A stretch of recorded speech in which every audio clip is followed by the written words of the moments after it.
اسی کے ساتھ ان کا یہ حال ہوتا ہے کہ وہ زبان سے دین کا نام لیتے ہوئے اپنی عملی زندگی کو شیطان کے حوالے کر دیتے ہیں۔ وہ اپنی حقیقی زندگی میں نفس کی خواہشات اور شیطان کی ترغیبات پر پھر چل پڑتے ہیں، مگر اسی کے ساتھ اپنے اوپر دین کا لیبل لگا کر سمجھتے ہیں کہ جو کچھ وہ کرنے لگے ہیں وہ اللہ کا دین ہے۔ ایسی حالت میں جب ان کے درمیان بے آمیز حق کی دعوت اٹھتی ہے، ایک دم خالص بغیر ملاوٹ کے پیور دعوت اٹھتی ہے، تو وہ سب سے زیادہ اس کے مخالف ہو جاتے ہیں، کیونکہ ان کو محسوس ہوتا ہے کہ وہ ان کی دینی حیثیت کی نفی کر رہے ہیں۔ ان کی دینی جو حیثیت، ایک پہنچ ہے، جو لوگوں کی نظر میں ان کا ایک مقام ہے، اس کو گرا رہے ہیں۔ کافروں کا وجود ان کے لیے اس قسم کا چیلنج نہیں ہوتا، اس لیے کہ کافروں کے معاملے میں وہ نرم ہوتے ہیں، مگر حق کے جو داعی کے لیے ان کے دل میں کوئی نرم گوشہ نہیں ہوتا۔ ان کے اندر یہ حاسدانہ آگ بھڑک اٹھتی ہے کہ جب دین کے جو سربراہ ہیں، جو سرواں ہیں، ہم تھے، اور تو دوسرے کسی شخص کو دین کی نمائندگی کا درجہ کیسے دے دیا جائے، کیسے مل جائے گا؟ تو ان کو یہ برداشت نہیں ہوتا، تو ان سے جلنے لگتے ہیں جو دین کا کام کر رہے ہیں انہی سے، لیکن کافروں سے ان کی وہ بات نہیں ہوتی ہے۔ اب دیکھیں یہاں پر ہے لعنت، جن پر اللہ نے لعنت کی ہے۔ لعنت یہ ہے کہ آدمی اللہ کی رحمتوں اور مدد سے بالکل دور کر دیا جائے۔ کھانا پانی جو ہوتا ہے بند اگر ہو جائے تو اس سے جس طرح آدمی کی جو زندگی ہے، مادی زندگی، وہ ختم ہو جاتی ہے کھانا پینے سے، اسی طرح اللہ تعالیٰ کی مدد سے جو محرومی کے بعد آدمی کی جو ایمانی زندگی ہے اس کا خاتمہ ہو جاتا ہے، تو یہ لعنت ہے۔ پھر آگے دیکھتے ہیں آیت نمبر 58 سے 63۔ اللہ تم کو حکم دیتا ہے کہ امانتیں ان کے حقداروں کو پہنچا دو، اور جب لوگوں کے درمیان فیصلہ کرو تو انصاف کے ساتھ فیصلہ کرو۔ اللہ اچھی نصیحت کرتا ہے تم کو، بے شک اللہ سننے والا دیکھنے والا ہے۔ اے ایمان والو، اللہ کی اطاعت کرو اور رسول کی اطاعت کرو اور اپنے اہل اختیار کی اطاعت کرو۔ پھر اگر تمہارے درمیان کسی چیز میں اختلاف ہو جائے تو اس کو اللہ اس کے رسول کی طرف لوٹاؤ، اگر تم اللہ پر اور آخرت کے دن پر ایمان رکھتے ہو۔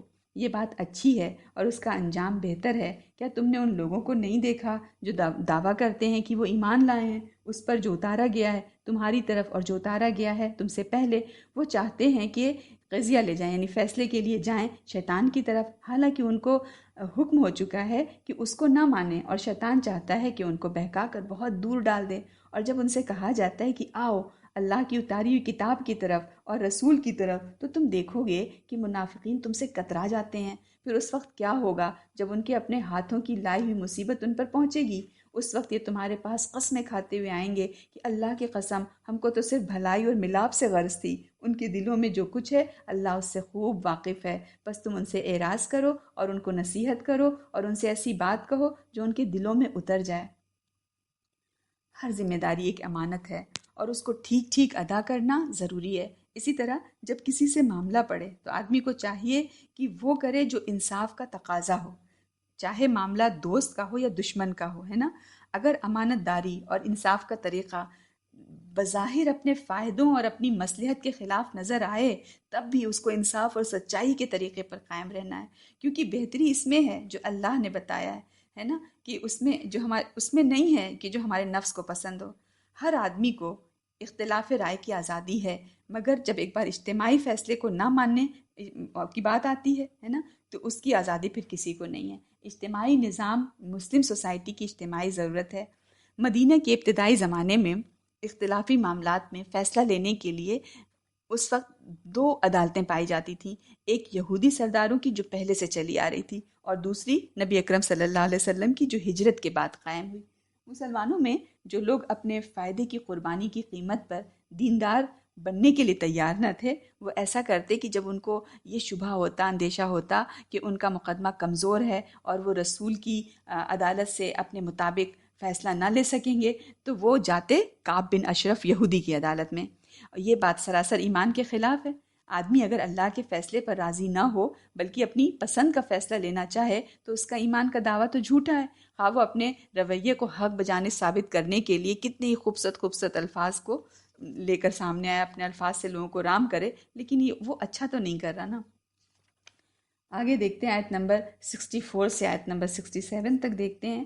اور ہم نے جو بھی رسول بھیجا اسی لیے بھیجا کہ اللہ کے حکم سے اس کی اطاعت کی جائے اور اگر وہ جب کہ انہوں نے اپنا برا کیا تھا تمہارے پاس آتے اور اللہ سے معافی چاہتے اور رسول بھی ان کے لیے معافی چاہتا تو بے شک وہ اللہ کو بخشنے والا رحم کرنے والا پاتے۔ بس تیرے رب کی قسم وہ کبھی ایمان والے نہیں ہو سکتے جب تک وہ اپنے باہمی جھگڑے میں تم کو فیصلہ کرنے والا نہ مان لیں۔ پھر جو فیصلہ تم کرو اس پر اپنے دلوں میں کوئی تنگی بھی نہ پائیں اور اس کو خوشی سے قبول کر لیں۔ اور اگر ہم ان کو حکم دیتے کہ اپنے کو آپ کو ہلاک کرو یا اپنے گھروں سے نکلو تو ان میں سے تھوڑے ہی اس پر عمل کرتے، اور اگر یہ لوگ وہ کرتے جس کی انہیں نصیحت کی جاتی ہے تو ان کے لیے یہ بات بہت بہتر اور ایمان پر ثابت رکھنے والی ہوتی، اور اس وقت ہم ان کو اپنے پاس سے بڑا اجر دیتے اور ان کو سیدھا راستہ دکھاتے۔ اور جو اللہ اور رسول کی اطاعت کرے گا وہ ان لوگوں کے ساتھ ہوگا جن پر اللہ نے انعام کیا، یعنی پیغمبر، صدیق، شہید، صالح۔ کیسی اچھی ہے ان کی رفاقت، یہ فضل ہے اللہ کی طرف سے اور اللہ کا علم کافی ہے۔ دیکھیے، رسول اس لیے نہیں آتا کہ لوگ بس اس کے عقیدت مند ہو جائیں اور اس کی بارگاہ میں الفاظ کے گلدستے پیش کرتے رہیں۔ رسول اس لیے آتا ہے کہ آدمی اس سے اپنی زندگی کا طریقہ معلوم کرے اور عمل کرے۔ اس معاملے میں آدمی کو اتنا زیادہ شدید ہونا چاہیے کہ کتنا بھی نازک موقع ہو پھر بھی وہ نبی رسول کی اطاعت سے نہ ہٹے۔ جب دو آدمیوں کا فائدہ ایک دوسرے سے ٹکرا جائے اور دو آدمیوں کے درمیان ایک دوسرے کے خلاف تلخی ابھر آئے، اس وقت بھی آدمی کو اپنے نفس کو دبانا ہے اور بالارادہ اپنے کو رسول والے طریقے کا پابند بنانا ہے۔ جھگڑے کے موقع پر جو شخص رسول کی رہنمائی کو قبول کرے وہی رسول کو ماننے والا ہے، یہاں تک کہ رسول کا طریقہ اپنے ذوق اور اپنی مصلحت کے خلاف ہو تب بھی وہ دل کی رضامندی کے ساتھ اس کو ایکسیپٹ کرے، وہ اپنے احساس کو اتنا زندہ رکھے کہ اگر وقتی طور پر کبھی اس سے غلطی ہو جائے تو وہ جلدی چونک اٹھے اور وہ جان لے کہ رسول کو چھوڑ کر وہ شیطان کے پیچھے چل پڑا تھا، وہ فوراً پلٹے اور پھر معافی مانگنے لگ جائے۔ نفس پرستی اور مصلحت پسندی کی زندگی اختیار کرنے کے نتیجے میں آدمی جو سب سے بڑی چیز کھوتا ہے وہ صراط مستقیم ہے، سیدھا راستہ ہے، یعنی وہ راستہ جس کو پکڑ کر آدمی چلتا رہے یہاں تک کہ اپنے رب تک پہنچ جائے۔ یہ راستہ اللہ کی کتاب اور نبی اکرم صلی اللہ علیہ وسلم کی سنت میں کلیئر طور پر موجود ہے۔ آیت نمبر 671 سے 76 کو دیکھتے ہیں کہ اے ایمان والو، اپنی احتیاط کر لو، پھر نکلو جدا جدا یا اکٹھے ہو کر، اور تم میں کوئی ایسا بھی ہے جو دیر لگا دیتا ہے، پھر اگر تم کو کوئی مصیبت پہنچے تو وہ کہتا ہے کہ اللہ نے مجھ پر انعام کیا کہ میں ان کے ساتھ نہ تھا، اور اگر اللہ تم کو کوئی فضل حاصل ہو تو کہتا ہے، اللہ کی طرف سے کوئی فضل حاصل تو کہتا ہے گویا تمہارے اور اس کے درمیان کوئی رشتہ محبت ہے ہی نہیں کہ کاش میں بھی ان کے ساتھ ہوتا تو بڑی کامیابی حاصل کرتا۔ بس چاہیے کہ لڑیں اللہ کی راہ میں وہ لوگ جو آخرت کے بدلے دنیا کی زندگی کو بیچ دیتے ہیں، اور جو شخص اللہ کی راہ میں لڑے پھر مارا جائے یا غالب ہو تو ہم اس کو بڑا اجر دیں گے۔ اور تم کو کیا ہوا کہ تم نہیں لڑتے اللہ کی راہ میں، اور ان کمزور مردوں اور عورتوں اور بچوں کے لیے جو کہتے ہیں کہ خدایا ہم کو اس بستی سے نکال جس کے باشندے ظالم ہیں، اور ہمارے لیے اپنے پاس سے کوئی حمایتی پیدا کر دے، اور ہمارے لیے اپنے پاس سے کوئی مددگار کھڑا کر دے۔ جو لوگ ایمان والے ہیں وہ اللہ کی راہ میں لڑتے ہیں، اور جو منکر ہیں وہ شیطان کی راہ میں لڑتے ہیں۔ بس تم شیطان کے ساتھیوں سے لڑو، بے شک شیطان کی چال بہت کمزور ہے۔ موجودہ دنیا امتحان کی دنیا ہے، اس لیے یہاں ہر ایک کو عمل کی آزادی ہے۔ فَأَلْهَمَهَا فُجُورَهَا وَتَقْوَاهَا۔ یہاں شریر لوگوں کو بھی موقع ہے کہ وہ اللہ کے بندوں کو اپنے ظلم کا نشانہ بنائیں، اور اسی کے ساتھ اللہ کے نیک بندوں کو اپنے ایمان کا ثبوت اس طرح دینا ہے کہ وہ شریر لوگوں کی طرف سے ڈالی جانے والی مصیبتوں کے باوجود ثابت قدم رہیں۔ اہل ایمان کو اللہ کے دشمنوں سے مقابلے میں ہر وقت چوکنا رہنے کی اپیل ہے۔ خود مسلمان کی صف میں بھی ایسے لوگ ہوتے ہیں، جیسا کہ غزوہ احد میں ظاہر ہوا۔ ہم نے دیکھا کہ جو دنیا کے نقصان کا خطرہ مول لیے بغیر آخرت کا سودا کرنا چاہتے ہوں، ایسے لوگوں کا حال یہ ہوتا ہے کہ وہ ان کاموں میں تو خوب حصہ لیتے ہیں جن میں دنیاوی فائدہ کا پہلو ہو، مگر ایسا دینی کام جس میں دنیاوی اعتبار سے نقصان کا اندیشہ ہو، اس سے پھر الگ تھلگ ہونے کے لیے خوبصورت سا عذر تلاش کرنے لگتے ہیں۔ ان کی یہ ذہنیت اس لیے ہے کہ اسلام قبول کرنے کے باوجود عملاً وہ اسی موجودہ دنیا کی سطح پر جی رہے ہیں۔ اگر ان کو یقین ہو کہ اصل اہمیت کی چیز آخرت ہے تو دنیا کی کامیابی اور ناکامی ان کے لیے پھر ناقابل لحاظ بن جائے۔ آیت نمبر 77 سے آیت نمبر 79 دیکھتے ہیں کہ کیا تم نے ان لوگوں کو نہیں دیکھا جن سے کہا گیا تھا کہ اپنے ہاتھ روکے رکھو اور نماز قائم کرو، زکوٰۃ دو؟ پھر جب ان کو لڑائی کا حکم دیا گیا تو ان میں سے ایک گروہ انسانوں سے ایسا ڈرنے لگا جیسے اللہ سے ڈرنا چاہیے یا اس سے بھی زیادہ۔ وہ کہتے ہیں، ہمارے رب، تو نے ہم پر لڑائی کیوں فرض کر دی؟ کیوں نہ چھوڑے رکھا ہم کو تھوڑی مدت تک؟ کہہ دو کہ دنیا کا فائدہ تھوڑا ہے اور آخرت بہت بہتر ہے، اس لیے کہ اس کے لیے جو پرہیزگاری کرے، اور تمہارے ساتھ ذرا بھی ظلم نہیں ہوگا، اور تم جہاں بھی ہوگے موت تم کو پا لے گی، اگرچہ تم مضبوط قلعوں میں ہو۔ اگر ان کو کوئی بھلائی پہنچتی ہے تو کہتے ہیں یہ اللہ کی طرف سے ہے، اور اگر ان کو برائی پہنچتی ہے تو کہتے ہیں یہ تو تمہارے سبب سے ہے۔ کہہ دو کہ سب کچھ اللہ کی طرف سے ہے۔ ان لوگوں کا کیا حال ہے کہ لگتا ہے کہ کوئی بات ہی نہیں سمجھتے، تو تم کو جو بھلائی بھی پہنچتی ہے اللہ کی طرف سے پہنچتی ہے، اور تم کو جو برائی پہنچتی ہے وہ تمہارے اپنے ہی سبب سے ہے، اور ہم نے تم کو انسانوں کی طرف پیغمبر بنا کر بھیجا ہے، اور اللہ کی گواہی کافی ہے۔ ہجرت سے پہلے مکہ میں اسلام کے مخالفین جو تھے مسلمانوں کو بہت ستاتے تھے، مارنا پیٹنا، ان کی ساری معاشیات کو تباہ کرنا، ان کو مسجد حرام میں عبادت سے روکنا، ان کو تبلیغ کی اجازت نہ دینا، ان کو گھر بار چھوڑنے پر مجبور کرنا، سب انہوں نے مسلمانوں کے لیے ایک دم سے جائز کر لیا تھا۔ جو بھی اسلام قبول کرتا اس پر وہ ہر قسم کا دباؤ ڈالتے تاکہ وہ اسلام کو چھوڑ کر اپنے جو آبائی مذہب ہے، اپنے آباء اجداد کے مذہب کی طرف لوٹ جائے۔ مخالفین اسلام کی اس ظلم زیادتی نے مسلمانوں کے لیے اصولاً جائز کر دیا تھا کہ وہ ان کے خلاف تلوار اٹھائیں۔ چنانچہ وہ نبی اکرم صلی اللہ علیہ وسلم سے بار بار جنگ کی اجازت مانگتے، مگر آپ صلی اللہ علیہ وسلم ہمیشہ یہ کہتے کہ مجھ کو جنگ کا حکم نہیں دیا گیا، تم صبر کرو، نماز پڑھو اور زکوٰۃ کی ادائیگی کرتے رہو۔ اس کی ایک وجہ یہ تھی کہ وقت سے پہلے کوئی قدم اٹھا لینا اسلام کا طریقہ نہیں ہے۔ مکہ میں مسلمانوں کی اتنی طاقت ابھی نہیں تھی کہ وہ اپنے دشمنوں کے خلاف فیصلہ کن اقدام کر سکتے۔ اس وقت مکہ والوں کے مقابلے میں تلوار اٹھانا اپنی مصیبتوں کو اور زیادہ بڑھانے کے ہم مانا تھا۔ تو عملی اقدام ہمیشہ اس وقت کیا جاتا ہے جب کہ اس کے لیے ضروری تیاری کر لی گئی ہو۔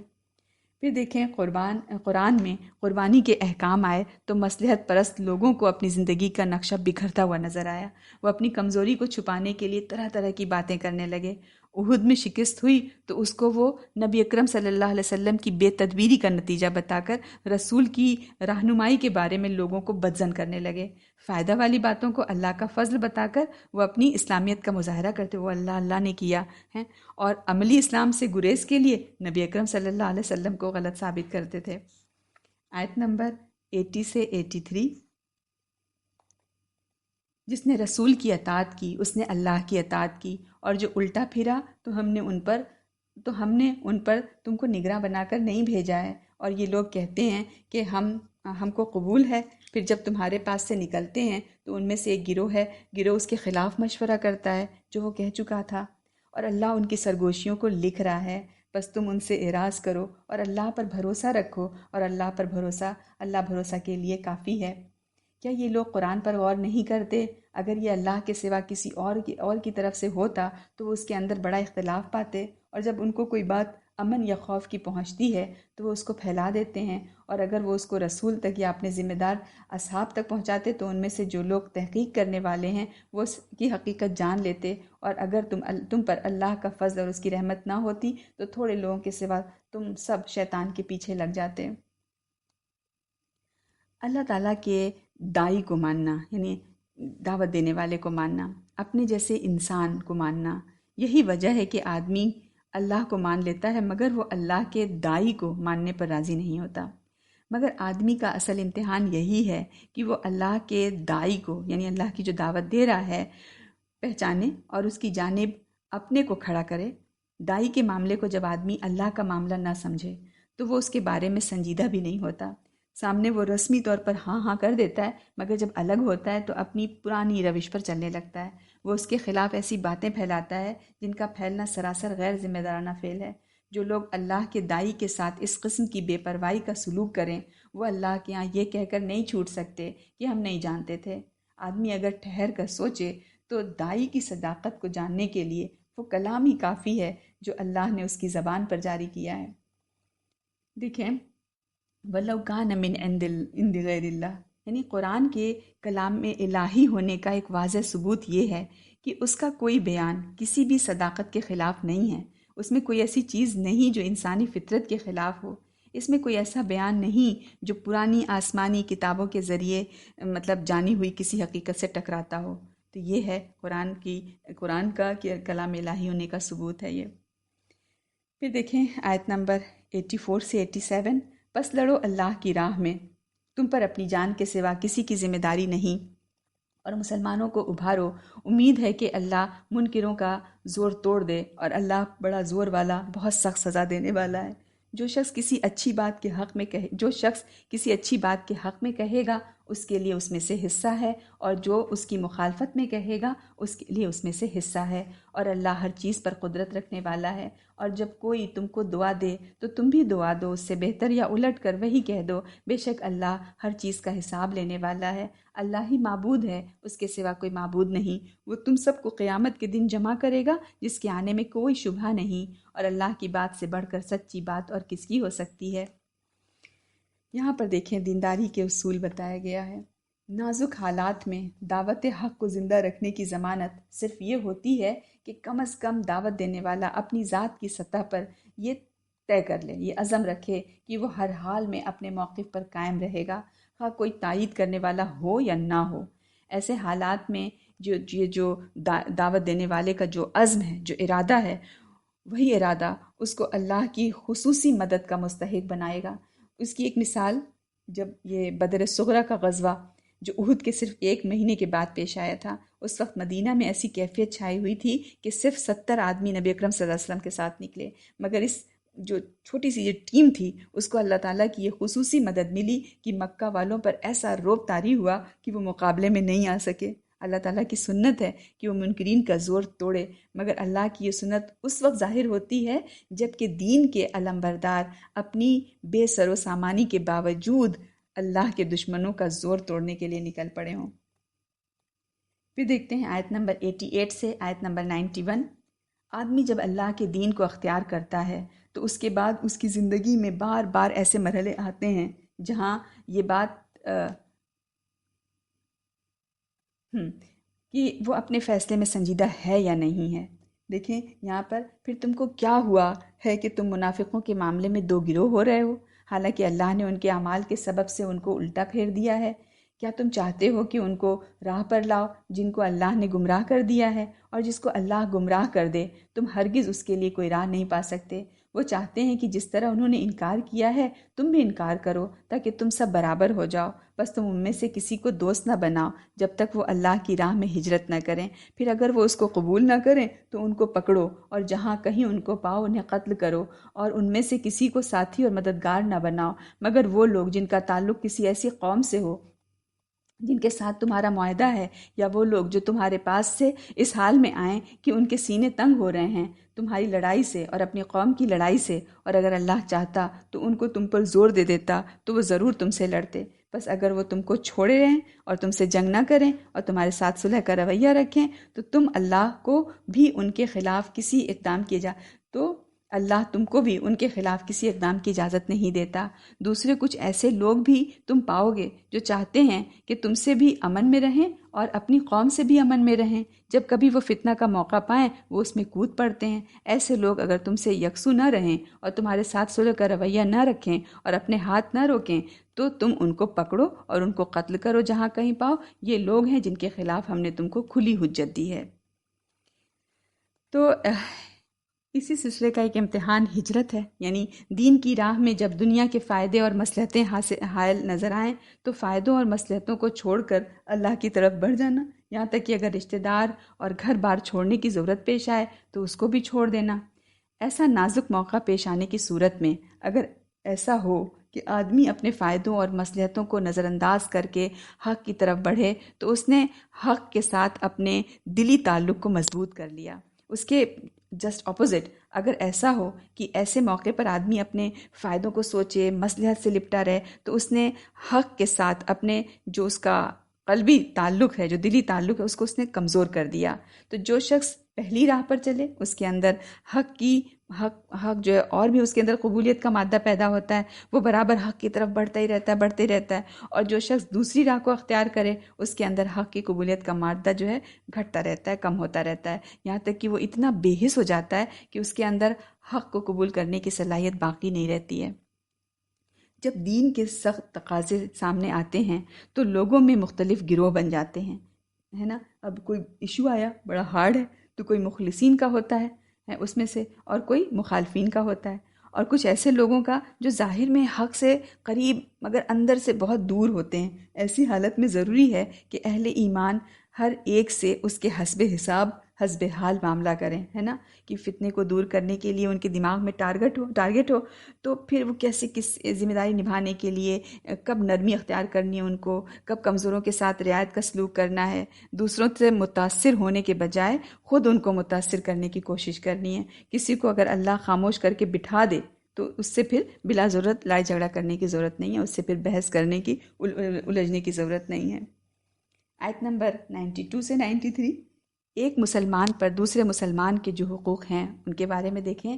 اور مسلمان کا کام نہیں کہ وہ مسلمان کو قتل کرے مگر یہ کہ غلطی سے ایسا ہو جائے، اور جو شخص کسی مسلمان کو غلطی سے قتل کر دے تو وہ ایک مسلمان غلام کو آزاد کرے اور مقتول کے وارثوں کو خون بہا دے، الا یہ کہ وہ معاف کر دیں۔ پھر مقتول اگر ایسی قوم میں سے تھا جو تمہاری دشمن ہے اور وہ خود مسلمان تھا تو وہ ایک مسلمان غلام کو آزاد کرے، اور اگر وہ ایسی قوم سے تھا کہ تمہارے اور اس کے درمیان ایک ایگریمنٹ ہے تو وہ اس کے وارثوں کو خون بہا دے اور ایک مسلمان کو آزاد کرے۔ پھر جس کو میسر نہ ہو تو وہ لگاتار 2 مہینے کے روزے رکھے، یہ توبہ ہے اللہ کی طرف سے، اور اللہ جاننے والا حکمت والا ہے۔ اور جو شخص کسی مسلمان کو جان کر قتل کرے تو اس کی سزا جہنم ہے جس میں وہ ہمیشہ رہے گا، اور اس پر اللہ کا غضب اور اس کی لعنت ہے، اور اللہ نے اس کے لیے بڑا عذاب تیار کر رکھا ہے۔ ان میں سب سے بڑا یہ جو مسلمانوں کے حقوق ہیں ایک دوسرے پر، تو اس میں سب سے بڑا حق یہ ہے کہ وہ اس کی جان کا اہتمام کرے۔ اگر ایک مسلمان کسی دوسرے مسلمان کو قتل کر دے تو اس نے سب سے بڑا معاشرتی جرم کیا۔ ایک شخص جب دوسرے شخص کو قتل کرتا ہے تو وہ اس کے اوپر آخری ممکن وار کرتا ہے، اور یہ وہ جرم ہے جس کے بعد مجرم کے لیے اپنے کرائم کی تلافی کی کوئی صورت باقی پھر نہیں رہتی۔ یہی وجہ ہے کہ جان بوجھ کر جو قتل کرتا ہے اس کی سزا خلود فی النار یعنی ہمیشگی کی آگ ہے، ہمیشہ کے لیے جہنم ہے قاتل کی سزا۔ جو شخص کسی مسلمان کو جان بوجھ کر مار ڈالے اس سے اللہ اتنا غضبناک ہوتا ہے کہ اس کو ملعون قرار دے کر اس کو ہمیشہ کے لیے جہنم میں ڈال دیتا ہے۔ البتہ قتل جو بھول کر جو خطا سے ہو جائے ہے نا، اس کا جرم ہلکا ہے۔ کوئی شخص کسی مسلمان کو غلطی سے مار ڈالے، غلطی سے ہے نا، اس کے بعد اس غلطی کا احساس ہو، وہ اللہ کے سامنے روئے، گڑ گڑائے اور قاعدہ کے مطابق اس کی تلافی کرے تو امید ہے کہ اللہ تعالیٰ اس کو معاف کر دے گا۔ ایک مسلمان کا فرض جس طرح یہ ہے کہ وہ اپنے بھائی کو زندگی سے محروم کرنے کی کوشش نہ کرے، قتل نہ کرے، اس کا مرڈر نہ کرے، اسی طرح ایک مسلمان کا دوسرے مسلمان پر حق یہ بھی ہے کہ وہ اس کو بے عزت نہ کرے، اس کی بے عزتی نہ کرے، کوئی ایسی چیز نہ بولے کہ جیسے اس کی عزت پہ آنچ آئے، اس کا مال نہ چھینے، اس کو بے گھر نہ کرے، اس کے روزگار میں خلل نہ ڈالے، اس کے سکون کو غارت کرنے کا منصوبہ نہ بنائے۔ وہ چیزیں جو اس کے لیے زندگی کے اثاثہ کی حیثیت رکھتی ہیں ان میں سے کسی چیز کو اس سے چھیننے کی کوشش نہیں کرنی۔ ایک آدمی اگر غلطی سے ایسا کوئی کام کر بیٹھے جس سے اس کے مسلمان بھائی کو اس قسم کا نقصان پہنچ جائے تو اس کو فوراً اپنی غلطی کا احساس ہونا چاہیے، اور غلطی کے احساس کا ثبوت کیا ہے کہ وہ اللہ سے معافی مانگے اور اپنے بھائی کے نقصان کی تلافی کرے۔ دیکھتے ہیں آیت نمبر 94 سے 96۔ اے ایمان والو، جب تم سفر کرو اللہ کی راہ میں تو خوب تحقیق کر لیا کرو، اور جو شخص تم کو سلام کرے اس کو یہ نہ کہو کہ تو مسلمان نہیں، تم دنیاوی زندگی کا سامان چاہتے ہو، تو اللہ کے پاس بہت سامان غنیمت ہے، تم بھی پہلے ایسے ہی تھے، پھر اللہ نے تو تم پر فضل کیا، تو تحقیق کر لیا کرو، جو کچھ تم کرتے ہو اللہ اس سے خبردار ہے۔ برابر نہیں ہو سکتے بیٹھ رہنے والے مسلمان جن کو کوئی عذر نہیں اور وہ مسلمان جو اللہ کی راہ میں لڑنے والے ہیں اپنے مال اور اپنی جان سے۔ مال اور جان سے جہاد کرنے والوں کا درجہ اللہ نے بیٹھ رہنے والوں کی نسبت بڑھا رکھا ہے، اور ہر ایک سے اللہ نے بھلائی کا وعدہ کیا ہے۔ اور اللہ نے جہاد کرنے والوں کو بیٹھ رہنے والوں پر اجر عظیم میں برتری دی ہے. ان کے لیے اللہ کی طرف سے بڑے درجے ہیں اور مغفرت اور رحمت ہے، اور اللہ بخشنے والا مہربان ہے. عرب کے جو مخالف قبائل میں کچھ ایسے لوگ تھے جو اندر سے مسلمان تھے، مگر ہجرت کر کے ابھی اپنے قبیلے سے کٹے نہیں تھے، ابھی وہیں موجود تھے، اپنے قبیلے میں تھے، انہوں نے ہجرت نہیں کی تھی لیکن دل سے ایمان لے کر آ گئے تھے. ایک غزوے میں ایسا ایک شخص مسلمان کی تلوار کی زد میں آ گیا جو اندر اندر ایمان لے کے آ چکا تھا لیکن اس نے ابھی ہجرت نہیں کی تھی، تو وہ مسلمانی کی تلوار کے اس میں آ گیا. تو اس نے جلدی سے کہا السلام علیکم، تاکہ ظاہر ہو جائے کہ میں اس کا دینی بھائی ہوں. لیکن کیا ہوا کہ جو مسلمان جو تھے، جو پرجوش مسلمان، انہوں نے پھر بھی اس کو قتل کر دیا. انہوں نے سمجھا کہ یہ مسلمان نہیں ہے اور صرف اپنے آپ کو بچانے کی خاطر السلام علیکم کہہ رہا ہے. مگر السلام علیکم کہنے کی حد تک بھی کوئی شخص مسلمان ہو تو اس پر ہاتھ اٹھانا ناجائز ہے نا. یہاں تک کہ جنگ کے موقع پر بھی، جب کہ یہ اندیشہ ہو کہ جنگ ہو رہی ہے، وہاں پر بھی اگر کوئی ایسے ہی کہہ دیتا ہے، پتہ ہے ہمیں شک بھی ہو جائے کہ شاید وہ اپنے آپ کو مسلمان شو کر رہا ہے تاکہ ہم اس پہ حملہ نہ کریں، تب بھی سامنے والے کو اس کا السلام علیکم کہہ دینے پر بھی ہم ہاتھ نہیں اٹھا سکتے. ساری دنیا، مطلب اللہ کے نزدیک اتنا بڑا حادثہ ہے کہ ساری دنیا کا فنا ہو جانا بھی اس کے مقابلے میں کم ہے اگر کسی مسلمان کو مار دیا. جب بھی کوئی شخص اس قسم کا اسلامی جوش دکھاتا ہے، بہت جوش میں آ کے نہیں اسلام کے خلاف، نہیں مسلم کے خلاف، یہ وہ، تو اتنا زیادہ جوش دکھا رہا ہے اور وہ دیکھ رہا ہے وہ کلمہ گو بھی ہے نا، سلام تو مطلب وہ اسلام بھی ہے، مسلم بھی ہے، نماز مسجد پڑھتا ہے، لیکن کوئی ایشو ایسا ہو گیا کہ اب ایک دم آپے سے باہر ہو گئے. تو اسلامی جوش اگر کوئی شخص دکھاتا ہے، وہ دوسرے آدمی کی اسلامیت کو تسلیم نہیں کر رہا ہے، اس کو ایکسیپٹ نہیں کر رہا ہے، اور اس کو سزا دینے پر ایک دم اصرار ہے، نہیں اس کو سزا تو ملنی چاہیے، تو سمجھ لیں کہ اس کے پیچھے ہمیشہ دنیاوی محرکات ہوتے ہیں. کبھی کوئی مادی لالچ، کبھی انتقام کی کوئی آگ ہوتی ہے، کبھی اپنے کسی دشمن کو میدان سے ہٹانے کا اس کو شوق ہوتا ہے. بس اس قسم کے جذبات ہیں جو اس کا باعث بنتے ہیں، اس طرح کے جو ورغلاتے ہیں، ایسا جوش دلاتے ہیں. اگر آدمی کے سینے میں اللہ سے ڈرنے والا دل ہو تو وہ اسلام کا اظہار کرنے والے کے الفاظ کو قبول کر لے گا اور اس کے معاملے کو اللہ کے حوالے کر کے خاموش ہو جائے گا.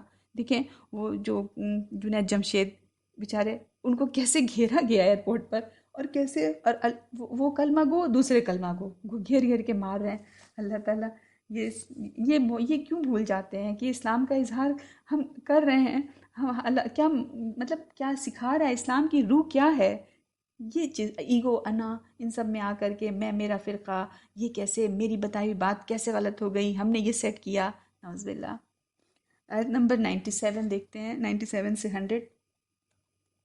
جو لوگ اپنا برا کر رہے ہیں، جب ان کی جان فرشتے نکالیں گے تو وہ ان سے پوچھیں گے تم کس حال میں تھے. وہ کہیں گے کہ ہم زمین میں بے بس تھے. فرشتے کہیں گے کیا اللہ کی زمین کشادہ نہیں تھی کہ تم وطن چھوڑ کر وہاں چلے جاتے. یہ وہ لوگ ہیں جن کا ٹھکانہ جہنم ہے اور وہ بہت برا ٹھکانہ ہے. مگر وہ بے بس مرد اور عورتیں اور بچے جو کوئی تدبیر نہیں کر سکتے اور نہ کوئی راہ پا رہے ہیں، یہ لوگ تو توقع ہے کہ اللہ انہیں معاف کر دے گا، اور اللہ معاف کرنے والا بخشنے والا ہے. اور جو کوئی اللہ کی راہ میں وطن چھوڑے گا وہ زمین میں بڑے ٹھکانے اور بڑی وسعت پائے گا. اور جو شخص اپنے گھر سے اللہ اور اس کے رسول کی طرف ہجرت کر کے نکلے پھر اس کو موت آ جائے تو اس کا اجر اللہ کیا مقرر ہو چکا، اور اللہ بخشنے والا رحم کرنے والا ہے. مومن کی فطرت چاہتی ہے کہ اس کو آزادانہ ماحول ملے جہاں اس کی ایمانی جو ہستی ہے اس ہستی کے اظہار کے لیے کھلے موقع ہوں. جب بھی ایسا نہ ہو تو آدمی کو چاہیے کہ اپنا ماحول بدل دے. اسی کا نام ہجرت ہے. ہجرت اپنی اصل حقیقت کے اعتبار سے یہ ہے کہ آدمی اپنے کو غیر موافق فضا سے نکالے اور اپنے کو موافق فضا میں لے جائے. ایک ادارہ ہے جس میں بعض شخصیتوں کا زور ہے. وہاں رہنے والا ایک آدمی محسوس کرتا ہے کہ میں یہاں شخصیت پرست بن کر رہ سکتا ہوں، ہے نا، اس پرسنالٹی سے مضروب ہو کر کے رہ سکتا ہوں، مگر اللہ پرست بن کر نہیں رہ سکتا. اب اگر وہ آدمی اپنے فائدے کی خاطر ایسے ماحول سے سمجھوتا کر لے کہ نہیں ٹھیک ہے میں اس میں پڑا رہوں گا، اور جو چیز اس کو حق نظر آئے اس کے حق ہونے کا اعلان نہ کرے، یہاں تک کہ اسی حال میں مر جائے، تو اس نے اپنی جان پر ظلم کیا. اسی طرح کوئی قوم ہے جس کا ایک قومی مذہب ہے، وہ اسی شخص کو اعزاز عطا کرتی ہے جو اس کی قوم پرستانہ مذہب کو اپنائے، جو شخص ایسا نہ کرے وہ اس کو قبول کرنے سے انکار کر دیتی ہے۔ ایسی حالت میں اگر ایک آدمی اس قوم کا ساتھی بنتا ہے اور اسی حال میں اس کو موت آ جاتی ہے تو اس نے اپنی جان پر ظلم کیا۔ اسی طرح ایک ماحول میں حق کی دعوت اٹھتی ہے، اس وقت ضرورت ہوتی ہے کہ بکھرے ہوئے اہل ایمان اس کی پشت پر جمع ہو جائیں، وہ اپنی صلاحیتوں کو اس کی خدمت میں لگائیں، وہ اپنے مال سے اس کی مدد کریں، مگر ایمان والے اپنے فائدوں اور مصلحتوں کے خول میں پڑے رہتے ہیں۔ وہ ایسا نہیں کرتے کہ اپنے خول سے باہر آئیں اور حق کے قافلے میں شریک ہو کر اس کی قوت کا باعث بنیں۔ اگر وہ اسی حال میں اپنی جان زندگی دے دیتے ہیں، زندگی کے پورے دن ختم کر دیتے ہیں، تو وہ اللہ کے یہاں اس حال میں پہنچیں گے کہ انہوں نے اپنی جانوں پر ظلم کیا ہوا ہوگا۔ اور وہ لوگ اس سے مستثنیٰ ہیں، الگ ہیں، جو اس قدر معذور ہوں کہ ان سے کوئی تدبیر ہی نہ بن پا رہی ہو اور نہ باہر سے ان کے لیے کوئی ایسی راہ ہی کھل پا رہی ہو، تو ان کی پکڑ نہیں ہے۔ آیت نمبر 104 سے آیت نمبر 101 سے 104 دیکھتے ہیں۔ اور جب تم زمین میں سفر کرو تو تم پر کوئی گناہ نہیں کہ تم نماز میں کمی کرو، اگر تم کو ڈر ہو کہ کافر تم کو ستائیں گے۔ بے شک کافر لوگ تمہارے کھلے ہوئے دشمن ہیں، اور جب تم مسلمانوں کے درمیان ہو اور ان کے لیے نماز قائم کرو تو چاہیے کہ ان کی ایک جماعت تمہارے ساتھ کھڑی ہو اور وہ اپنے ہتھیار لیے ہوئے ہو، بس جب وہ سجدہ کر چکیں تو وہ تمہارے پاس سے ہٹ جائیں اور دوسری جماعت آئے جس نے ابھی نماز نہیں پڑھی ہے اور وہ تمہارے ساتھ نماز پڑھیں، اور وہ بھی اپنے بچاؤ کا سامان اور اپنے ہتھیار لیے رہیں۔ کافر لوگ چاہتے ہیں کہ تم اپنے ہتھیاروں اور سامان سے کسی طرح غافل ہو جاؤ تو وہ تم پر یک بارگی ٹوٹ پڑیں، اور تمہارے اوپر کوئی گناہ نہیں۔ اگر تم کو بارش کے سبب سے تکلیف ہو یا تم بیمار ہو تو اپنے ہتھیار اتار دو اور اپنے بچاؤ کا سامان لیے رہو، بے شک اللہ نے کافروں کے لیے رسوا کرنے والا عذاب تیار کر رکھا ہے۔ بس جب تم نماز ادا کر لو تو اللہ کو یاد کرو، کھڑے اور بیٹھے اور لیٹے، پھر جب اطمینان ہو جائے تو نماز کی اقامت کرو، بے شک نماز اہل ایمان پر مقرر وقتوں کے ساتھ فرض ہے، اور قوم کا پیچھا کرنے سے ہمت نہ ہارو۔ اگر تم دکھ اٹھاتے ہو تو وہ بھی تمہاری طرح دکھ اٹھاتے ہیں، اور تم اللہ سے وہ امید رکھتے ہو جو امید وہ نہیں رکھتے، اور اللہ جاننے والا حکمت والا ہے۔ دیکھیں، دین میں جتنے اعمال بتائے گئے ہیں، چاہے وہ نماز اور زکوٰۃ کی قسم سے ہوں یا تبلیغ اور جہاد کی قسم سے ہوں، سب کا آخری مقصود کیا ہے؟ اللہ تعالیٰ کی یاد ہے۔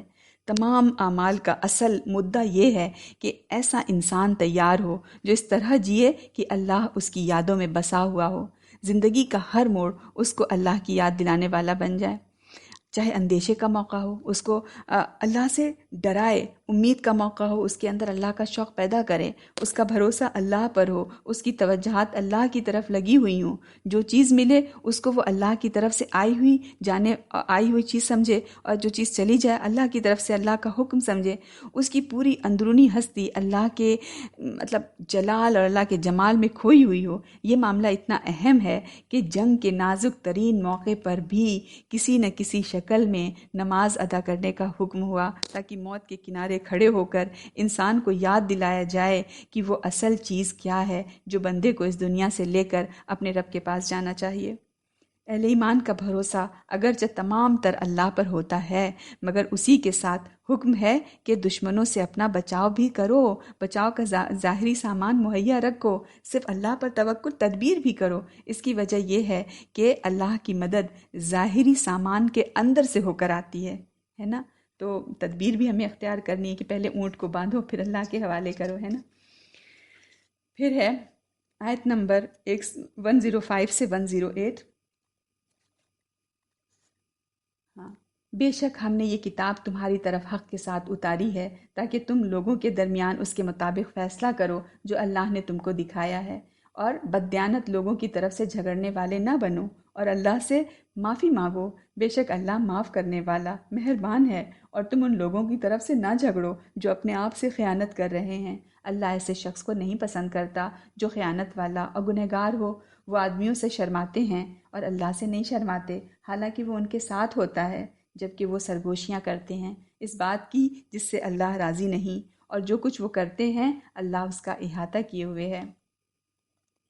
انسان کی یہ ضرورت ہے کہ وہ مل جل کر رہے، یہی ضرورت قوم یا گروہ کو وجود میں لاتی ہے نا؟ ٹیم سے وابستہ ہو کر ایک آدمی اپنی طاقت کو ہزاروں لاکھوں گنا بڑھا کر لیتا ہے، مگر دھیرے دھیرے ایسا ہوتا ہے کہ جو چیز اجتماعی ضرورت کے طور پر بنی تھی ہے نا، وہ اجتماعی مذہب کا درجہ حاصل کر لیتی ہے.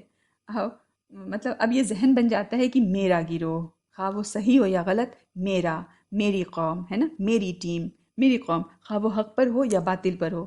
اس کا نتیجہ یہ ہوتا ہے کہ لوگوں کو اپنا جو حلقہ ہے، اپنی جو ٹیم ہے، اہم دکھائی دیتی ہے، اور دوسری ٹیم ہے، دوسرا جو حلقہ ہے وہ غیر اہم دکھائی دینے لگتا ہے. اپنے حلقے کا آدمی اگر باطل پر ہے تب بھی اس کی حمایت ضروری سمجھی جاتی ہے، اور دوسرے حلقے کا آدمی اگر حق پر ہے تب بھی اس کا ساتھ نہیں دیا جاتا. حالانکہ صحیح بات یہ ہے کہ آدمی اللہ کی ہدایت کو، اللہ کے جو گائیڈنس کو معیار کا درجہ دے، اور اس کی روشنی میں اپنا رویہ سیٹ کرے، ہے نا، اپنا رویہ متعین کرے، کہ نہ کہ دنیاوی مصلحتوں اور جماعتی تعصبات کی تحت، نہ کہ جماعتی جو پریجوڈس کے تحت ایک آدمی غلطی کرے تو اس کا ہاتھ پکڑا جائے، چاہے وہ اپنا ہو، ہے نا. ایک آدمی صحیح بات کہے تو اس کا ساتھ دیا جائے، چاہے وہ غیر ہی کیوں نہ ہو. یہاں تک کہ ایسا معاملہ جس میں ایک فریق اپنا ہو اور ایک فریق باہر کا، تب بھی معاملے کو اپنے اور غیر کی نظر سے نہیں دیکھنا چاہیے، بلکہ حق اور ناحق کی نظر سے دیکھا جائے کہ صحیح ہے یا نہیں صحیح ہے، غلط ہے یا نہیں غلط ہے، اور ہر دوسری چیز کی پرواہ کیے بغیر اپنے کو حق کی جانب کھڑا کیا جائے. سچائی کو چھوڑنا خود اپنے آپ کو چھوڑنے کے ہم معنی ہے، یعنی آپ ضمیر کے ساتھ جی رہے ہیں. جب آدمی دوسرے کے ساتھ خیانت کرتا ہے تو سب سے پہلے وہ اپنے ساتھ خیانت کر چکا ہوتا ہے، کیونکہ ہر سینے کے اندر اللہ نے اپنا ایک نمائندہ جو بٹھایا ہے. یہ نمائندہ کون ہے؟ انسان کا ضمیر ہے. جب بھی آدمی حق کے خلاف جانے کا ارادہ کرتا ہے تو یہ اندر کا چھپا ہوا جو نمائندہ ہے نا، وہ اس کو ٹوکتا ہے نا. اس اندرونی آواز کو آدمی دباتا ہے نہیں، اور اس کو نظر انداز کرتا ہے. اس کے بعد ہی یہ ممکن ہوتا ہے، دبا لیتا ہے، وہ بجھ جاتا ہے، وہ چپ ہو جاتا ہے. اس کے بعد وہ انصاف کے راستے کو چھوڑ کر بے انصافی کے راستے پر پھر چل پڑتا ہے. آیت نمبر 109 سے 113 دیکھتے ہیں.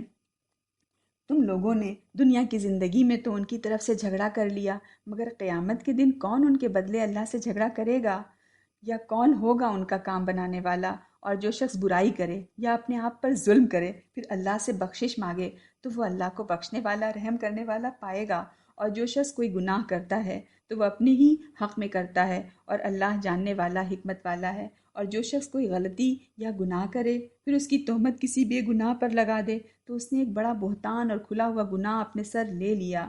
اور اگر تم پر اللہ کا فضل اور اس کی رحمت نہ ہوتی تو ان میں سے ایک گروہ نے تو یہ ٹھان ہی لیا تھا کہ تم کو بہکا کر رہے گا، حالانکہ وہ اپنے آپ کو بہکا رہے ہیں. وہ تمہارا کچھ بگاڑ نہیں سکتے، اور اللہ نے تم پر کتاب اور حکمت اتاری ہے اور تم کو وہ چیز سکھائی ہے جس کو تم نہیں جانتے تھے، اور اللہ کا فضل ہے تم پر بہت بڑا.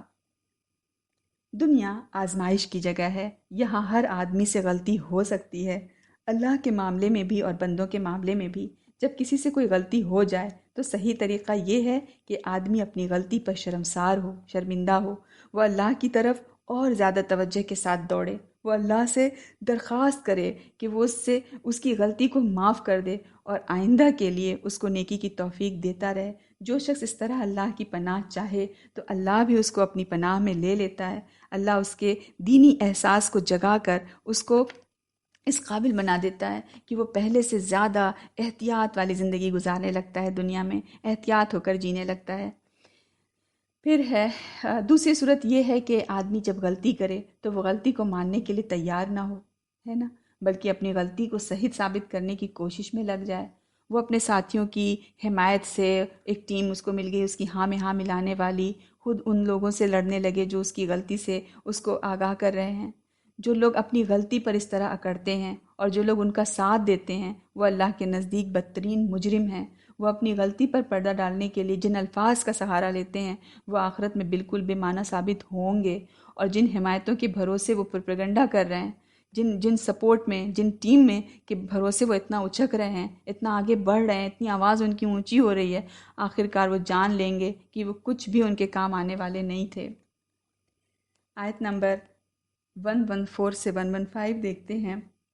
ان کی اکثر سرگوشیوں میں کوئی بھلائی نہیں، ہے نا، ان کی خسر پھسر میں، ان کی چھپ چھپ کے باتوں میں کوئی بھلائی نہیں. بھلائی والی سرگوشی صرف اس کی ہے جو صدقہ کرنے کو کہے یا کسی نیک کام کے لیے یا لوگوں میں صلح کرانے کے لیے کہے ہیں، سوچیں کیا اکیلے میں بات یہ بتائی گئی ہے؟ جو شخص اللہ کی خوشی کے لیے ایسا کرے تو ہم اس کو بڑا اجر عطا کریں گے، مگر جو شخص رسول کی مخالفت کرے گا اور مومنین کے راستے کے سوا کسی اور راستے پر چلے گا، حالانکہ اس پر راہ واضح ہو چکی، تو اس کو ہم اسی طرف چلائیں گے جدھر وہ خود پھر گیا، اور اس کو جہنم میں داخل کریں گے، اور وہ برا ٹھکانہ ہے۔ حق کی جو دعوت ہے، جو پیور دعوت ہے، جب اٹھتی ہے تو وہ زمین پر اللہ کا ترازو کھڑا کرنا ہوتا ہے۔ اس کی جو میزان میں ہر آدمی اپنے کو پھر تلتا ہوا محسوس کرتا ہے۔ جو لوگ دعوت کے یہ حق کی دعوت کے ترازو میں اپنے کو بے وزن ہوتا ہوا محسوس کرتے ہیں، ان کے اندر ضد اور گھمنڈ کے جذبات جاگ اٹھتے ہیں۔ ان کے لیے اپنی زبان کا استعمال صرف یہ ہوتا ہے کہ وہ دعوت اور دعوت دینے والے کے خلاف جھوٹی جھوٹی باتیں پھیلانے لگتے ہیں۔ وہ لوگوں کو منع کریں کہ اس کی مالی مدد مت کرنا، ہے نا؟ تو اللہ کے نزدیک یہ ایک ناقابل معافی جرم ہے کہ حق کی دعوت کی مخالفت کی جائے۔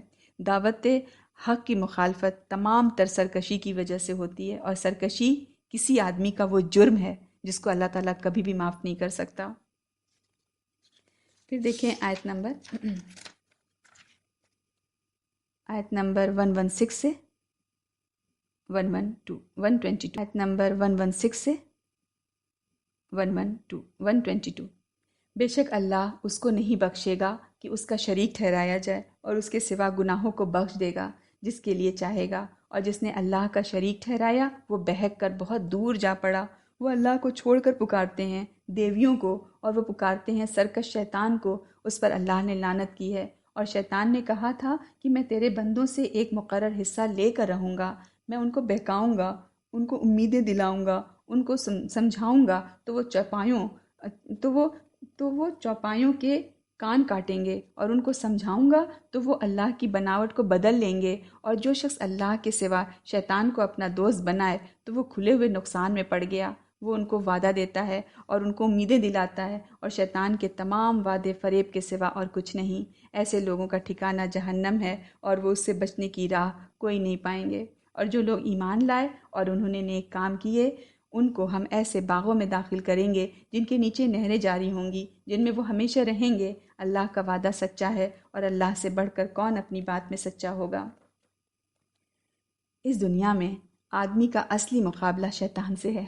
شیطان کے پاس کوئی طاقت نہیں، وہ اتنا ہی کر سکتا ہے کہ آدمی کو لفظی وعدوں کا چھلاوا دے، فریب دے، اور فرضی، جھوٹی، وشفل تھنکنگ میں الجھائے رکھے، اور اس طرح لوگوں کو حق سے دور کر دے۔ شیطان کی گمراہی کی دو خاص صورتیں ہیں، ایک توہم پرستی یعنی سپرسٹیشن وغیرہ، اور دوسرے اللہ کی کریشن میں فرق کرنا۔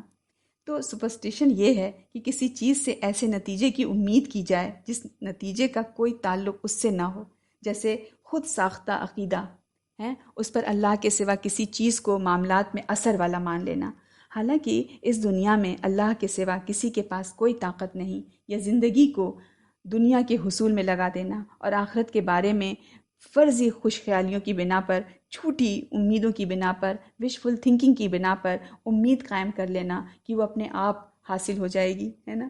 شیطان کے بہکاوے کا دوسرا طریقہ اللہ کے بتائے ہوئے نقشے کو بدلنا ہے۔ اللہ کے بتائے ہوئے نقشے کو بدلنا مطلب کہ اللہ نے انسان کو اس فطرت پر پیدا کیا ہے کہ وہ اپنی تمام توجہ کو اللہ کی طرف لگائے۔ اسی فطرت کو بدل دینا یہ ہے کہ انسان کی توجہات کو دوسری چیزوں کی طرف رغبت دلا دے کہ دنیا اتنی خوبصورت ہے، یہ چکا چوند، یہ مال، اور یہ یا کسی مقصد کے حصول کا جو طریقہ فطری طور پر مقرر کیا تھا، اللہ تعالیٰ نے سیٹ کیا ہے، اس کو بدل کر کسی خود سے بنائے ہوئے طریقے سے اس کو حاصل کرنے کی کوشش میں لگا دے شیطان۔ تو کائنات کے، دنیا کے جو اللہ تعالیٰ کا خدائی نقشے کے مطابقت میں انسان کو جس طرح رہنا چاہیے، اس نقشے کو ہی تلپٹ کر دیا جائے۔ آیت نمبر 123 سے 126 دیکھتے ہیں۔ نہ تمہاری آرزوؤں پر ہے اور نہ اہل کتاب کی آرزوؤں پر، جو کوئی بھی برا کرے گا اس کا بدلہ پائے گا، اور وہ نہ پائے گا اللہ کے سوا اپنا کوئی حمایتی اور مددگار۔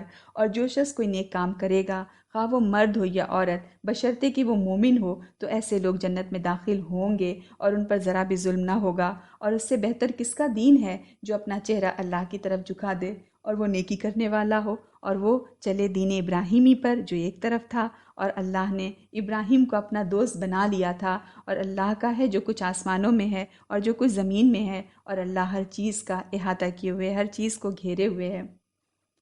اللہ اور آخرت کو ماننے والے لوگ جب دنیا پرستی میں ڈوبے ہوتے ہیں تو وہ اللہ اور آخرت کا، یعنی اللہ اور آخرت کو ماننے والے بھی ہیں اور دنیا پرستی میں ڈوبے ہوئے ہیں، تو وہ اللہ اور آخرت کا انکار کر کے ایسا نہیں کرتے، وہ صرف یہ کرتے ہیں کہ آخرت کے معاملے کو صرف رسمی جو فیتھ ہے، عقیدے کے خانے میں ڈال دیتے ہیں، اور عمل میں اپنی تمام محنتیں اور اپنی ساری کوششیں جو ہیں وہ دنیا کو حاصل کرنے میں لگا دیتے ہیں۔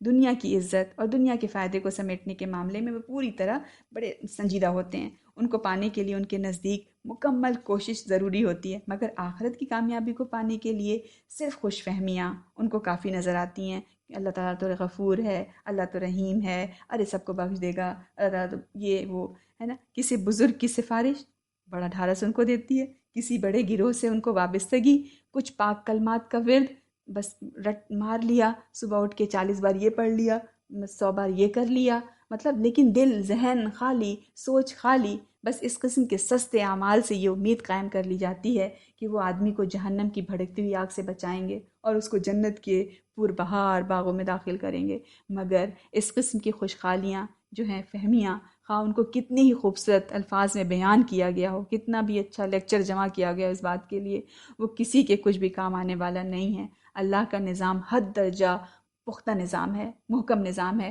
اس کے یہاں تمام فیصلے صرف حقیقتوں کی بنیاد پر ہوتے ہیں، نہ کہ وشفل تھنکنگ کی بنیاد پر ہوتے ہیں۔ اللہ کی عدالت میں ہر آدمی کا بس صرف اس کا عمل دیکھا جائے گا، جیسا اور جتنا اس کا عمل ہوگا ٹھیک اسی کے مطابق اس کا فیصلہ ہوگا، بس کچھ بھی نہیں ہے اس کے آگے۔ پھر دیکھتے ہیں آیت نمبر 127 سے 130۔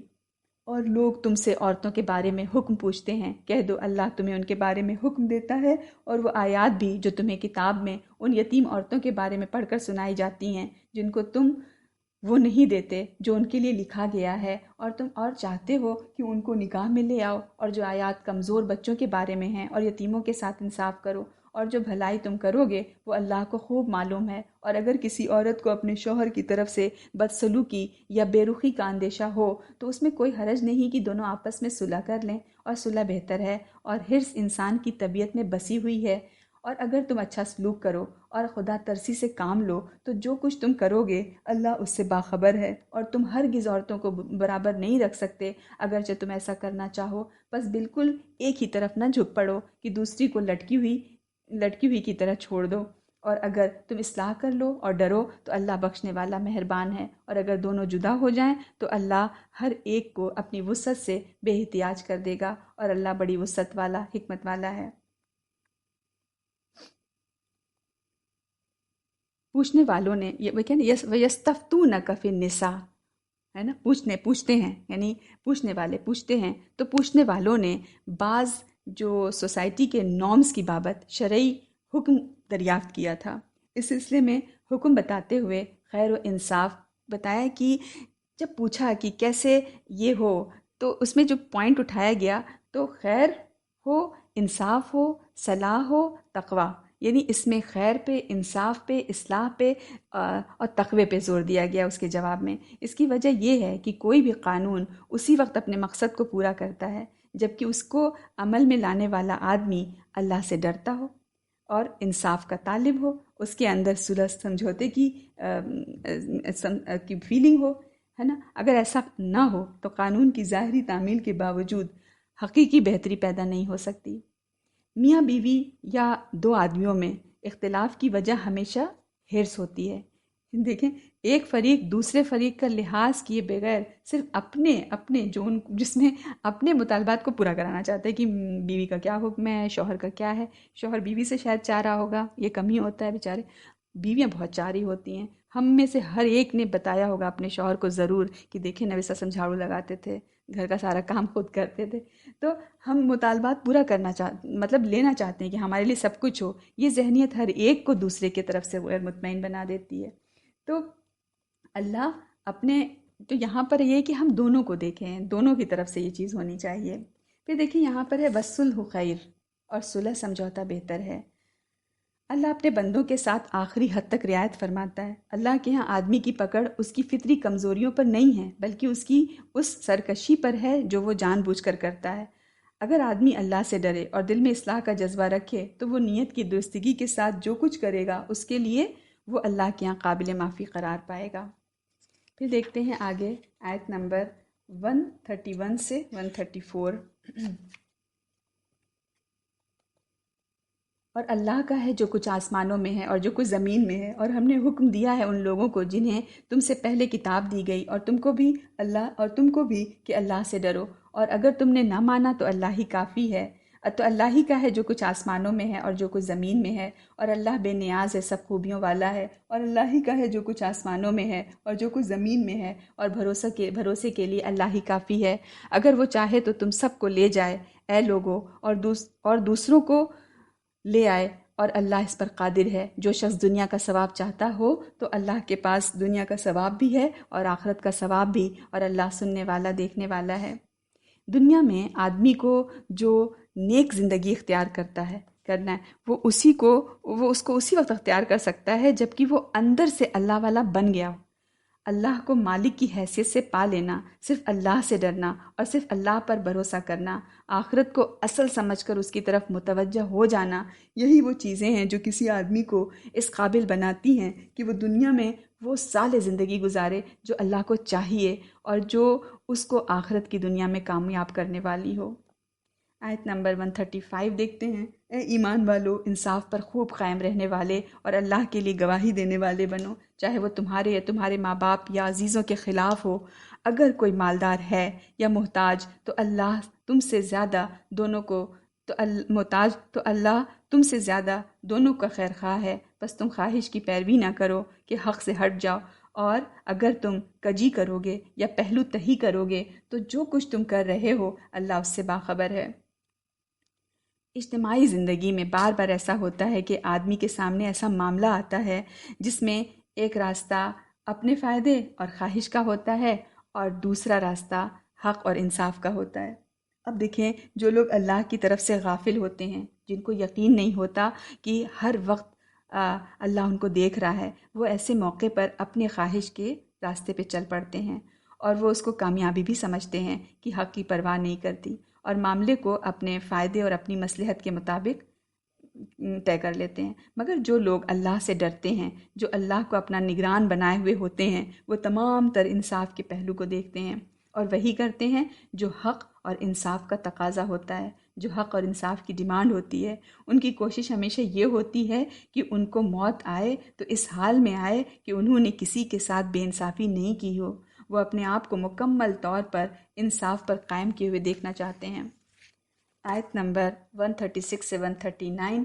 اے ایمان والو، ایمان لاؤ اللہ پر اور اس کے رسول پر اور اس کتاب پر جو اس نے اپنے رسول پر اتاری، اور اس کتاب پر جو اس نے پہلے نازل کی. اور جو شخص انکار کرے اللہ کا اور اس کے فرشتوں کا اور اس کی کتابوں کا اور اس کے رسولوں کا اور آخرت کے دن کا، تو وہ انکار جو کرے تو وہ بہک کر دور جا پڑا. بے شک جو لوگ ایمان لائے پھر انکار کیا، پھر ایمان لائے پھر انکار کیا، پھر انکار میں بڑھتے گئے تو اللہ ان کو ہرگز نہیں معاف کرے گا اور ان کو راہ بھی نہیں دکھائے گا. منافقوں کو خوشخبری دے دو کہ ان کے لیے ایک دردناک عذاب ہے. دیکھیں کتنا ٹونٹ ہے نا، کمنٹ کیا جا رہا ہے کہ خوشخبری دے دو. وہ لوگ جو مومنوں کو چھوڑ کر منکروں کو دوست بناتے ہیں، کیا وہ ان کے پاس عزت کی تلاش کر رہے ہیں؟ تو عزت تو ساری اللہ کے لیے ہے. ایمان والو ایمان لاؤ. دیکھیں کہانا شروع تھی نا یہ آیت نمبر 136. یا ایھا الذین آمنوا آمنو، اے لوگو جو ایمان لائے ہو ایمان لے آؤ. ایسا ہی ہے جیسے کہا جائے کہ مسلمانوں مسلمان بنو. اپنے کو مسلمان کہنا یا مسلمان سمجھنا اس بات کے لیے کافی نہیں کہ آدمی اللہ کے یہاں بھی مسلمان قرار پائے. اللہ کے یہاں صرف وہ شخص مسلمان قرار پائے گا جو اللہ کو اس طرح پائے کہ وہی اس کے یقین اور اعتماد کا سینٹر ہو، جو رسول کو اس طرح مانے کہ ہر دوسری رہنمائی، ہر دوسری گائیڈنس اس کے لیے بے حقیقت ہو جائے، جو آسمانی کتاب کو اس طرح اپنائے کہ اس کی سوچ اور جذبات بالکل اس کے ایک دم تابع ہو جائیں، جو فرشتوں کے عقیدے کو اس طرح اپنے دل میں بٹھائے کہ اس کو محسوس ہونے لگے کہ اس کے دائیں بائیں ہر وقت اللہ کے چوکیدار کھڑے ہیں، جو آخرت کا اس طرح اقرار کرے کہ وہ اپنے ہر قول اور فعل کو آخرت کی ترازو پر، آخرت کے میزان پر جانچنے لگے۔ جو شخص اس طرح مومن بنے وہی اللہ کے نزدیک اس راستے پر ہے جو ہدایت اور کامیابی کا راستہ ہے، اور جو شخص اس طرح مومن نہ بنے وہ ایک بھٹکا ہوا انسان ہے، خواہ وہ اپنے نزدیک خود کتنا ہی مومن مسلم اپنے آپ کو نہ سمجھتا ہو۔ دیکھیں آیت نمبر 140 سے 141، اور اللہ کتاب میں تم پر یہ حکم اتار چکا ہے کہ جب تم سنو کہ اللہ کی نشانیوں کا انکار کیا جا رہا ہے اور ان کا مذاق کیا جا رہا ہے تو تم ان کے ساتھ نہ بیٹھو یہاں تک کہ وہ دوسری بات میں مشغول ہو جائیں، ورنہ تم بھی انہی جیسے ہو گئے۔ اللہ منافقوں کو اور کافروں کو جہنم میں ایک جگہ اکٹھا کرنے والا ہے۔ وہ منافق تمہارے لیے انتظار میں رہتے ہیں، اگر تم کو اللہ کی طرف سے کوئی فتح حاصل ہوتی ہے تو کہتے ہیں کہ ہم تمہارے ساتھ نہیں تھے، اور اگر منکروں کو کوئی حصہ مل جائے تو ان سے کہیں گے کہ ہم تمہارے خلاف لڑنے پر قادر نہیں تھے اور پھر بھی ہم نے تم کو مسلمانوں سے بچایا۔ تو اللہ ہی تم لوگوں کے درمیان قیامت کے دن فیصلہ کرے گا، اور اللہ ہرگز کافروں کو مومنوں پر کوئی راہ نہیں دے گا۔ اللہ کی پکار جب بھی کسی انسانی گروہ میں اٹھتی ہے تو اتنی مضبوط بنیادوں پر اٹھتی ہے کہ دلیل کے ذریعے اس کی کاٹ کرنا کسی کے لیے ممکن نہیں رہتا۔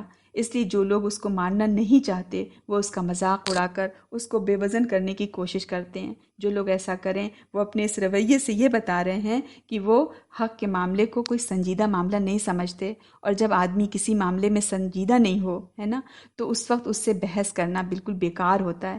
ایسے موقع پر صحیح طریقہ کیا ہے بتایا کہ آدمی چپ ہو جائے اور اس وقت کا انتظار کرے جب کہ بات کا موضوع، اس کا جو ٹاپک ہے وہ بدل جائے اور مخاطب جس سے بات کی جانی ہے اس قابل ہو جائے کہ وہ بات کو سن سکے۔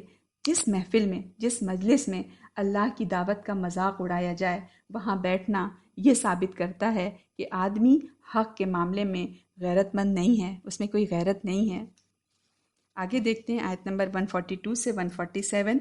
منافقین اللہ کے ساتھ دھوکہ بازی کر رہے ہیں، حالانکہ اللہ ہی ان کو دھوکہ میں ڈال رکھا ہے، اللہ ہی نے ان کو دھوکے میں ڈال رکھا ہے، اور جب وہ نماز کے لیے کھڑے ہوتے ہیں تو کاہلی کے ساتھ کھڑے ہوتے ہیں، صرف لوگوں کو دکھانے کے لیے، اور وہ اللہ کو کم ہی یاد کرتے ہیں۔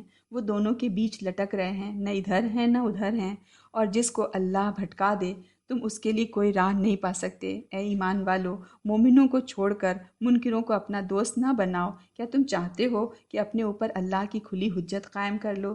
بے شک منافقین دوزخ کے سب سے نیچے طبقے میں ہوں گے اور تم ان کا کوئی مددگار نہیں پاؤ گے۔ اللہ تعالیٰ ہمیں بچائیے، ہمارے اندر سے نفاق نکال دیجیے اللہ تعالیٰ۔ البتہ جو لوگ توبہ کریں اور اپنی اصلاح کر لیں اور اللہ کو مضبوطی سے پکڑ لیں اور اپنے دین کو اللہ کے لیے خالص کر لیں تو یہ لوگ ایمان والوں کے ساتھ ہوں گے، اور اللہ ایمان والوں کو بڑا ثواب دے گا۔ ہمیں بنا لے ان میں سے۔ اللہ تم کو عذاب دے کر کیا کرے گا اگر تم شکر گزاری کرو اور ایمان لاؤ۔ اللہ بڑا قدردان ہے، سب کچھ جاننے والا ہے۔ جو لوگ اپنے کو اللہ کے حوالے کیے ہوئے نہ ہوں، وہ اپنے کو اپنے دنیاوی فائدے کے حوالے کیے ہوئے ہوتے ہیں۔ دنیاوی فائدہ جس سے وابستہ ہو وہ اسی کے ساتھ ہو جاتے ہیں، چاہے وہ دیندار ہو یا دیندار نہ ہو۔